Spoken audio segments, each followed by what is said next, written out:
आज हम एयरलाइंस की बात करेंगे, खास करके सरकारी एयरलाइंस की बात करेंगे।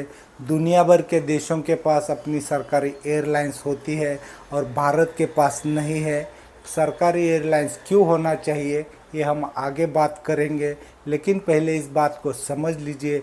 अमेरिका के पास अपनी अमेरिकन एयरलाइंस है जो सरकारी कंपनी है। चीन के पास एयर चाइना है और दो सरकारी कंपनियां हैं। श्रीलंका, वियतनाम जैसे छोटे देशों के पास भी अपनी सरकारी एयरलाइंस है। और भारत जो इतना बड़ा देश है उनके पास अपनी सरकारी एयरलाइंस नहीं है।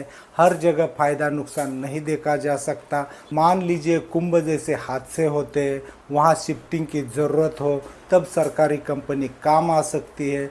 और कई घटनाएं ऐसी होती है जैसे कि दोनों देशों के बीच युद्ध चल रहा हो, दोनों देशों के अंदर हमारे नागरिक फंसे हो, उनको निकालने के लिए, उनको एयरलिफ्ट करने के लिए सरकारी एयरलाइन बहुत ज़्यादा उपयोगी हो सकती है। ऐसे वक्त में प्राइवेट कंपनियां अपना बिजनेस कर लेती है, भाव बढ़ा लेती है। आपको याद होगा जब पहलगाम अटैक हुआ था तब उन्होंने बहुत भाव बढ़ाए थे, मुसीबत में भी पैसा वसूल किया था, अपना बिजनेस किया था।